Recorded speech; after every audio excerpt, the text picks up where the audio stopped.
சோத்துக்காக சண்டையா அப்படின்னு பார்த்தீங்கன்னா அது சண்டை போடுறதுக்கு தனியாகவே ஆளுங்க இருக்காங்க. அதில் முக்கியமாக பார்வம் இருக்காங்க, நம்ம திவாகரும் இருக்காங்க. அன்றைக்கி நேத்திய பிக் பாஸில் பார்த்தீங்கன்னா ஏகப்பட்ட கச்சமுச்சா சண்டை, அந்த லக்ஸரி ரூம்லேருந்து வரக்கூடிய ஆள் வரலன்றதுக்காக வாசலில் கலாட்டா பண்ணது, கேரா பண்ணது, அங்கே பப்ளிக்காக குளிச்சுது, அரோரா வந்து பலூனக்கா வந்து திவாகருக்கு கண்ணாடி முத்தம் கொடுத்தது, இப்படி பல கிளுகிழுப்பான சம்பவங்களும் ஆக்ரோஷமான சம்பவங்களும் கேவலமான சம்பவங்களும் நிறைய நடந்தது தான்.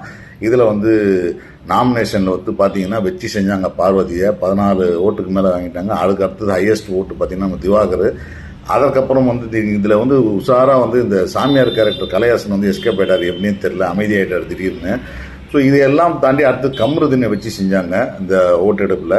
இந்த ஓட்டெடுப்பு எல்லாத்தையும் பற்றி முடிச்சுட்டு இப்போ வந்து இவங்க யார் வந்து லக்ஸரி ரூமுக்கு இந்த இடத்துல 3 பேர் போகிறாங்கன்ற போது எல்லாரும் எப்படியாவது வந்து பாவரை தள்ளி விட்டா போதுன்ற நிலைமைக்கு அவங்களே வந்து முடிவு பண்ணி அந்த 3 பேர் ஆதிரியையும் 3 பேர் அனுப்பிச்சி விட்டாங்க. அந்த 3 பேர் அனுப்பிச்சி விட்டதில் வந்து கடைசியில் பார்த்தீங்கன்னா யார் நாமினேஷன் ஃபீல வந்து போகணுன்ற ஒரு சண்டே ஆரம்பிச்சிருக்கிறாங்க.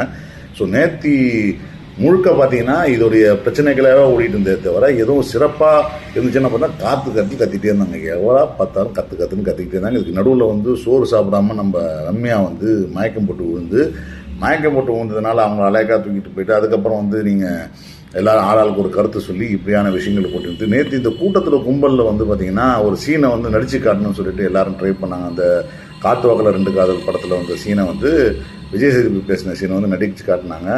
அதில் வந்து கதிர் நடித்தார், அப்புறம் 1-2 பேர் தான் நடித்தாங்க. மற்றவங்க நடித்ததெல்லாம் காட்ட முக்கியமாக நம்ம திவாகரை ஏன் நடிக்க உள்ளன்றதே எனக்கு தெரியல.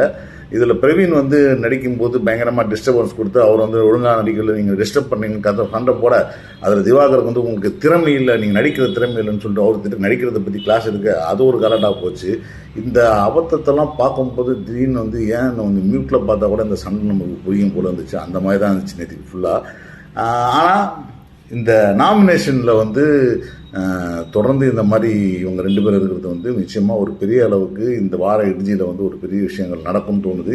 இவங்க அந்த சைடு வீட்டுக்கு போனது வந்து இன்னொரு விஷயமும் வந்து இம்மீடியட்டாக அதுக்கு ஒரு பாதிப்பு இருக்குன்னு தோணுது. ஏன்னா இந்த 2 பேரும் சும்மா இருக்க மாட்டாங்க. இதை விட வந்து ஊரே அவரை பற்றி சண்டை போட்டுட்டு இருக்கும்போது தனியாக அவங்க 2 பேர் உட்காந்துட்டு ஆமாக்கா நீ சொல்லுக்கா அப்படின்ற மாதிரி இவன் சொல்ல அவன் சொன்னதே ஆமான்னு சொல்ல இப்படியே ஓடிட்டு இருக்கு பாருங்கள். செம்ம காமெடியாக இருந்துச்சு திவாகரும் பார்வம் பேசுகிறது.